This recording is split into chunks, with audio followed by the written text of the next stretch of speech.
Es muy afortunado el hecho de que estemos en el contexto de el mes en el que hablamos de agua, porque hablar de agua es literalmente una conversación de vida o muerte. En Futuro 360 hicimos una cobertura especial del encuentro por el agua que se hizo en enero en la comuna de La Higuera para hablar sobre escasez hídrica. Porque falta, los chilenos sabemos poco o sabemos raro, sabemos confuso, y por eso hoy día estamos contentos de presentar un estudio que realizó la Asociación Chilena de Desalación y Reuso, ACADES, en conjunto con Criteria, justamente para ponerle números, forma y dimensiones a cuál es el nivel de conocimiento que tenemos los chilenos y chilenas sobre este punto, no solo del problema, del tamaño, la dimensión y el origen del problema, sino de la solucionática, como qué alternativas existen para avanzar un poco en generar mayor resiliencia en nuestro territorio. Así que hoy estamos junto a Alberto Cres, presidente del directorio de ACADES. Muchas gracias por estar aquí. Gracias a ti, Paloma, por la invitación. Alberto, estuve revisando algunos de los hallazgos de este estudio, súper interesante porque da una radiografía bien espeluznante de lo poco que sabemos los chilenos y chilenas sobre lo difícil que es nuestra situación. Como que sabemos que está complicada, sabemos que es difícil. Más del 60% de las personas dicen, sabemos que el agua puede ser un problema, digamos, en Chile hoy día, pero no sabemos ni por qué, ni quién se la gasta, ni hacia dónde debería ir la solución. No sé si tú compartes esa idea luego del estudio. Bueno, el estudio nos da mucha información, muy interesante y muy útil para desarrollar acciones políticas y cómo trabajar todo esto. Y efectivamente vemos que hay percepción de la ciudadanía respecto de la crisis hídrica, de la escasez. Sienten el cambio climático, ¿no es cierto? Pero quizás no con la urgencia que deberíamos darle, en el entendido que necesitamos tiempo, necesitamos también consensos para avanzar en las soluciones. Y ahí empezamos a revisar, hemos hecho algunas preguntas específicas de conocimiento respecto de la gestión del agua en Chile, y ahí efectivamente falta conocimiento en la población. Y esa tarea nuestra. Dos buenas noticias, para mí por lo menos, que soy una intensa usuaria de este tipo de contenido. La primera buena noticia es que parece que estamos de acuerdo, los chilenos y chilenas, de que el problema del agua es un problema para Chile. Primera gran cosa. Ahí estamos alineados. Buena noticia. Sí. Segunda buena noticia, diría yo, es que de acuerdo a lo que ustedes encuentran en este estudio con Criteria, no hay hay apenas un 10% de negacionismo climático, como que un gran 90% de chilenos y chilenas creen que el cambio climático existe, tiene sus impactos y los estamos viviendo. Exactamente. Ya. Excelente. Hasta ahí estamos bien. Hasta ahí estamos bien. Sí. Y de ahí caemos en un barranco.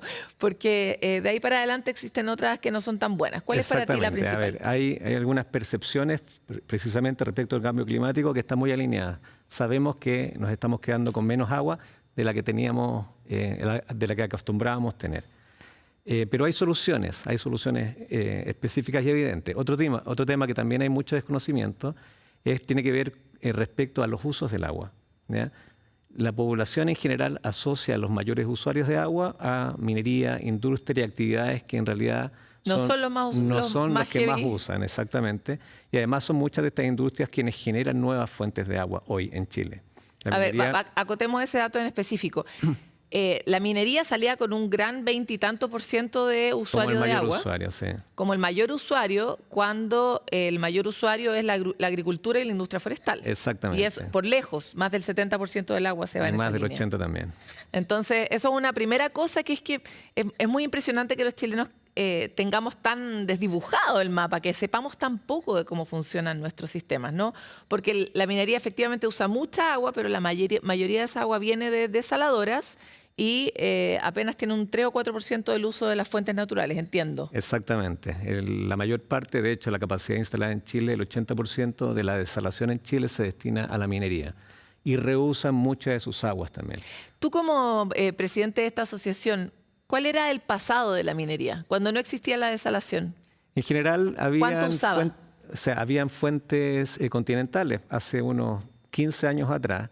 ¿Cuánto usaba la industria? Estamos hablando de 12 metros cúbicos por segundo. Eso significa el canal San Carlos, más o menos. Ya, Toda la minería en Chile usaba el canal San Carlos. Seguía siendo menos del 10% del consumo en Chile. Pero bajó del 10 al 4. Sí, lo que pasa es que como reusa tanto, efectivamente el consumo neto al final se acerca Solo más quiero al saber 4%. cuál es el alcance y la posibilidad que realmente tiene desarrollar infraestructura en el tamaño del problema. No sé si me explico. O sea, si la minería antes usaba el 10 y ahora usa el 4, bueno, tenemos esa capacidad de reducir. La desalación es una alternativa hoy que existe con tecnología conocida, con mucha experiencia en Chile, que permite entregarle agua a las cuencas que están con déficit. O sea, hoy día estamos preocupados más de administrar muchas veces la escasez que tenemos, ¿ya? Porque efectivamente está lloviendo menos, por una parte, digamos, cuando en realidad podríamos entregarle más aguas a estas cuencas mediante nuevas fuentes, como puede ser la desalación o el reuso de agua Oye, servida. y hay ciencia, porque una cosa es aumentar el caudal, pero otra cosa es cómo se afecta, por decir, el equilibrio de los microorganismos de esos caudales. Bueno, aquí es una de las cosas Para ser específica con la sí. pregunta, una cosa es echarle agua al río y otra cosa es que esa agua no tenga microorganismos, microbios, bacterias que son centrales para los equilibrios ecosistémicos, que pertenecen a un ecosistema que es el océano y que dañen finalmente el caudal. Eso estoy tratando de preguntar. Acá una de las partes interesantes del estudio tiene que ver precisamente con la falta de conocimiento respecto a la desalación. ¿Ya? La mitad de las personas no sabían que hay desalación en Chile. Un tercio de las personas solamente entendía que la desalación puede servir, por ejemplo, para agua potable, ¿ya? Para consumo. Cuando en la práctica, el 50% no sabe que se hace desalación en Chile. Exactamente, ¿ya? Cuando en la práctica la desalación es la que te genera el agua quizás más pura de las alternativas de fuentes que tenemos hoy día, por ejemplo, para el suministro humano. Tenemos ríos, tenemos glaciares, tenemos pozos, ¿no es cierto? De todas esas, cuando le preguntamos a las personas cuál cree usted que es más, comillas, saludable, la que tenía menor evaluación era precisamente la desalación de agua de mar, cuando en la práctica es el agua más pura que puedes obtener de estas fuentes normales. Porque es la que está más tratada. Porque el proceso de tratamiento que se basa en un proceso de membrana, se llama osmosis inversa, ese proceso de tratamiento purifica tanto el agua que, de hecho, antes de entregársela a la gente a consumo en ciudades como Antofagasta, Caldera, Chañaral o Tocopilla, se tiene que remineralizar un poco de manera de que no genere un proceso en el cuerpo humano de osmosis que te tome las sales. En definitiva, es agua muy pura, muy saludable y vemos que la gente es la que menos confianza le tenía. Oye, y me parece bien interesante lo que planteas porque efectivamente en el imaginario siempre es como la idea de spring water, del agua que viene de la fuente original, etcétera. Y claro, tú lo estás evaluando justamente respecto de la cantidad de microorganismos. Entonces sabemos que cuando reagregamos un agua sin microorganismos no se alteran esos ecosistemas. O sea, microorganismos no hay, no quedan en el agua. Los minerales se sacan prácticamente de manera completa en el proceso de osmosis inversa. Cuando se saca agua... No sale el río. No, hay prácticamente... no, en absoluto. En absoluto. Todas las sales que Estoy diciendo obviedades porque no son obvias. Es difícil entender el sistema. Es verdad, eso es parte de lo que revela un poco la encuesta que hicimos. Nosotros en los procesos de osmosis inversa se sacan completamente las sales, los microorganismos, ¿ya? Y queda agua prácticamente pura, ¿ya? Todas esas sales y microorganismos que estaban en el mar se devuelven al mar, ¿ya? En una concentración que es más o menos el doble de la que tiene el agua de mar y rápidamente se diluye. Una de las grandes aprehensiones de las personas en la encuesta tenía que ver con los efectos de la salmuera, entre otros, por ejemplo. Pero espérate, es que el efecto de la salmuera se ha medido. Lo que pasa es que me imagino que la tecnología ha evolucionado, porque en algún momento las descargas de salmuera eran tales que efectivamente mataban esos ecosistemas. Eso está en el imaginario, la verdad. Ya la gente pensaba que la salmuera era poco menos que un barro blanco que se seca. Es agua de partida, indetectable a la vista. Y nosotros tenemos muchas mediciones y mucha información y muchos videos que tenemos que dar a conocer precisamente, donde a los 5 o 10 metros de la descarga, que es un difusor, que es una especie de flauta, la concentración de sales ya es la misma que la del entorno. Entonces es una zona muy acotada, está llena de vida. Nosotros tenemos un montón de videos con peces, con estrellas de mar, con toda la biodiversidad de cada zona, que además se selecciona de manera específica para que no haya nada particularmente sensible. O sea, se busca el lugar para la descarga donde tenga el menor impacto. Sí, y lo último que hicimos en Caldera fue instalar bioindicadores con el Hub Ambiental de la Universidad de Playa Ancha. Pusimos algas especialmente sensibles a la sal a distintas distancias. A los 5 y 10 metros no le hace ningún efecto. Ah, qué interesante. Eso fue un tremendo proyecto, se acaba de publicar el paper En general, no es tema desde el punto de vista técnico, desde el punto de vista de la biodiversidad del ecosistema, no es tema la salmuera. Se diluyen muy rápidamente, hoy día las técnicas de medición y de control están muy, muy bien desarrolladas. Lo que nos falta es poner eso a disposición de la gente de una manera fácil, entendible, de manera de generar confianza con esta técnica. Y de manera también lo digo a propósito como de qué podemos aprender sobre esta polémica que ocurrió sobre si se cuidan o no se cuidan las arañas. O sea, hoy día, a propósito del ejemplo que acabas de dar, sabemos que esas algas son críticas, todas las algas son críticas porque son ecosistemas de otros animales que a su vez alimentan otros ecosistemas que también nos alimentan a nosotros. O sea, la relación de todos los seres de la vida hoy día está siendo fruto de la investigación muy profunda para hacer de manera seria el trabajo ambiental, ¿no? Así es. Nosotros además estamos apoyando a distintas instituciones. Hay una institución en la Cuarta Región que expuso ciertos moluscos directamente a las salmueras como si estuvieran siendo bombardeados por eso. Los efectos también son absolutamente marginales si es que hubiese algún efecto. Entonces tenemos mucha confianza en esto, tenemos mucha información, muchos documentos y nos damos cuenta que tenemos que en cierta forma dar a conocer eso, pero desde las bases nos hemos preocupado mucho de llegar a las autoridades, de llegar a la academia, pero tenemos que llevarlo a la que lo de las algas comunidad. es muy interesante porque los moluscos en general son bien aperrados, digamos. O sea, Sí. si hay algo que resiste en el ecosistema, muchas veces son justamente porque son como especies de carroñeros de los fondos marinos. Entonces saben cómo Pero en este caso estas algas funcionaron perfectamente bien, como te digo, a muy poca distancia del difusor.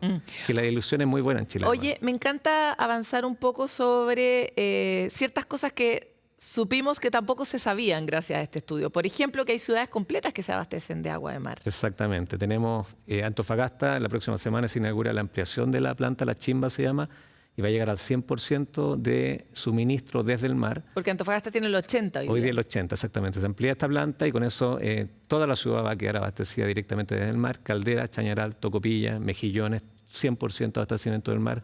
Copiapó y Tierra Amarilla una parte.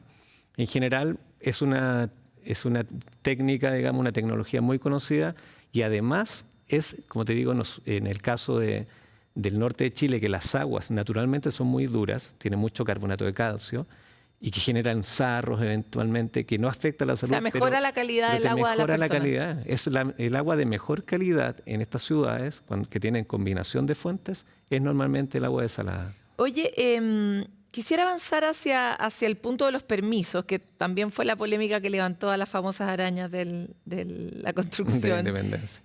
Porque hace, diría yo, un buen año y medio estuvimos acá hablando en ese momento con el presidente de turno, que es Carlos Foxley, y planteaba que uno de los grandes temas también son los permisos para las desaladoras, o en ese tiempo lo eran. Y quiero saber si ha mejorado la situación, cuál es en promedio el tiempo que tarda un permiso sectorial y ambiental en salir para poder habilitar una planta desaladora, pensando en cómo podemos imaginar mejores escenarios hídricos para distintas regiones de Chile. Eso primero. Vamos por parte, entonces. A ver, en el caso de los permisos, nos estamos demorando en promedio entre 8 y 10 años entre que se toma la decisión de construir un proyecto, de desarrollar un proyecto, hasta su puesta en operación. Normalmente estamos hablando de 5 o 6 años para obtener permisos. Ya, en el cerebro como de lo razonable, porque yo sé que es fácil pedir cualquier cosa, pero yo sé que tú estás parado en cuánto debería demorarse, porque también son infraestructuras relevantes, digamos. No, por supuesto que tienen que pasar por evaluaciones ambientales, tienen que obtener todos los permisos. ¿Cuánto tardan en otros lugares del mundo? ¿Cuánto debería tardar más o menos? Es un tema de definición. A ver, tenemos que darle la urgencia a este tipo de proyectos y que tenemos que darle cierta prioridad a este tipo de proyectos. O sea, que sea tan estratégico como hoy día está haciendo el hidrógeno. Precisamente por un tema estratégico, efectivamente, porque este es el motor de todo el resto de las industrias. La seguridad hídrica es la que permite desarrollar cualquier tipo de proyecto industrial, comercial, incluso habitacional. Bueno, desde el origen de la civilización nos instalamos al lado del río. En torno al agua, ¿no es cierto? Entonces, tenemos que hacer el proceso, pero tenemos que hacerlo más rápido y más eficiente. ¿Cuánto más rápido? ¿Ya? O sea, yo sé que ustedes quieren que mucho más rápido, pero ¿cuánto es razonable para Latinoamérica? Porque, por favor, no me compares con Israel, porque ahí ya se me cae el pelo. No vamos para allá. A ver, por ejemplo, los estudios ambientales, tenemos que hacer campañas de línea base, se llama. Tenemos que caracterizar todo el fondo marino Eso hoy día tenemos ciertos plazos para hacerlo. Tenemos que hacer campañas de verano, campañas de invierno. O sea, nos vamos a demorar un año en la caracterización. En mirar cómo funciona el ecosistema a lo largo del año. De todo el sistema donde se va a instalar cualquier tipo de infraestructura. Ese año está razonable. Es razonable porque uno tiene que ver el ecosistema en todas las estaciones. Exactamente. La dificultad empieza cuando se presentan los estudios y aparece algún permiso específico que te dice, mire, es que yo creo que acá faltó un foco específico y te obliga a repetir una campaña que te hace tardar medio año que más. Tiene que ser en verano y tú estás en otra época del año, entonces empiezas a acumular plazos ahí. Entonces, ahí nos falta un poco de certeza y certidumbre. Y lo otro son plazos que son propios de la administración. Las concesiones marítimas es un caso bien emblemático, se pueden demorar 2 o 3 años. Hoy día hay 2 proyectos de ley, uno asociado a concesiones y otro asociado a concesión de desalación propiamente tal, que partieron con buen ritmo, con buenas intenciones, pero la verdad es que en la discusión se empiezan a subir y a sumar, digamos, permisos o análisis, contingencias y estudios que lamentablemente nosotros estamos viendo que esto más que ayudar a apurar esto, está poniéndole más pero Alberto, trabas. ¿cuánto debería durar? ¿Cuánto debería durar? Yo creo que en general un proyecto debería durarse 2 años para tener eso sería lo ideal, ¿ya? Claro, pero lo razonable. Tomo la decisión, me demoro 1 año en hacer levantamiento y estudio y me demoro un año. ¿Eso tarda en el mundo? Eso tarda, o sea, ¿En el mundo parecido a nosotros? Normalmente se tienen que hacer ese tipo de levantamientos en todas partes del mundo y el proceso de evaluación es el que tiene que apurarse y definirse de manera de no tener que hacer nuevos levantamientos. Ahora, me encantaría saber cuál es, y esta es mi última pregunta, el tamaño de esta industria. Porque yo sé que existiendo un océano como el que existe y una largura como la que existe en nuestro país, uno podría decir no hay fin, porque el océano es vasto y el largo de Chile es suficiente como para poder realmente plagar de desaladoras la costa chilena. Pero eso no es lo razonable. No estamos en la época en la que vamos a llegar hasta el último rincón. Estamos en la época en que tenemos que encontrar el tamaño adecuado de la industria. ¿Cuál es el tamaño de la industria hoy día y cuáles creen ustedes que es un tamaño razonable para el país que somos? Vamos por parte. A ver, en Chile hay 24 plantas hoy día operando de tamaño industrial, de 20 litros por segundo para arriba. 80% aproximadamente abastece la minería, el otro 20% consumo humano, ¿ya? 24 plantas que, en el caso de Caldera, por ejemplo, hay 4 plantas en 30 kilómetros, ¿ya? Una vez me preguntaron, ¿cuántas plantas desaladoras caben en Chile? No, pues, es que ¿Ya? Y yo dije, bueno, es lo mismo que preguntarme cuántos hoteles caben en Chile, o en la costa chilena, o cuántos, no sé. Caben un montón, pues, pero no queremos eso necesariamente. Pero en definitiva, a lo que iba yo es que no es que generen un impacto. Las plantas que están operando en la costa chilena son prácticamente invisibles, en la mayor parte de ellas son unos galpones con infraestructura industrial que son bien inocuas en ese sentido. Claro, pero le quitan así el espacio a todo lo otro. Po. Si todo tiene un costo alternativo. No, por supuesto. Pero como te digo, es del tamaño de un hotel. Pero evidentemente lo ideal es tener escala. Porque tanto en... ¿Son chicas las plantas? Son relativamente chicas respecto de su intervención en el borde costero, ¿ya? Este edificio donde estamos es mucho más grande que una planta, ¿ya? Normalmente una planta como la que opera en Caldera para abastecer Copiapó, Caldera, Chañaral, ¿ya? Entonces, además se pueden alejar de la costa. O sea, si realmente tenemos un problema del borde costero, ok, nos alejamos de la costa. Eso implica normalmente mayores costos. Pero si esa es la Pero si esa abastece más lugares, la decisión la podemos alejar. Donde sí tenemos mucho que hacer, y sobre todo creo yo que el Estado puede tomar un rol interesante en este punto, es en el transporte del agua, en las conducciones. Si tuviéramos una red de conducción de agua desde la costa hacia los valles, ¿ya? Que es donde normalmente hay más demanda, si pudiéramos hacerlo eficiente y evitar tirar un tubo por cada usuario, sino que una especie de autopista hídrica, ¿no es cierto?, y generar una red interconectada, ¿ya? Podríamos acercar a los pequeños consumidores que hoy día es imposible para ellos llegar a la costa y conectarse a una desaladora o hacer su propia desaladora, podríamos hacer estos hubs. ¿De quién es esa inversión? Esa inversión se puede hacer con distintos formatos. Se pueden hacer vía concesión, ¿ya? Hoy día hay una planta en Quintero. ¿Las concesiones para los usuarios tienen impactos altos en los bolsillos? Muchas veces. Si es que lo hace el Estado, eso no va al bolsillo. Depende, es una decisión que tenemos que tomar como país. Tenemos que financiar estas obras, efectivamente, infraestructura que tiene un costo. Pero el costo de quedarnos sin agua es muchísimo más alto. El verdadero costo del agua es ese. Te quiero agradecer mucho, Alberto, por esta conversación. De verdad son temas apasionantes, así que seguiremos atentos a ellos en Futuro 360. Muchas gracias, Paloma, por la invitación. ¿Sabían ustedes todos estos datos? Porque nos encanta que compartan sus impresiones con nosotros. A veces damos por sentado que son más desconocidos. Esta es una audiencia bien experta, la de Futuro 360, pero es un tema muy interesante y en el que hay muchas cosas que coordinar, como en casi todos los temas complejos que estamos viviendo hoy. Y por lo mismo los invitamos a estar cerca de nosotros a través de las redes y a quedarse con nosotros porque seguimos con Futuro 360.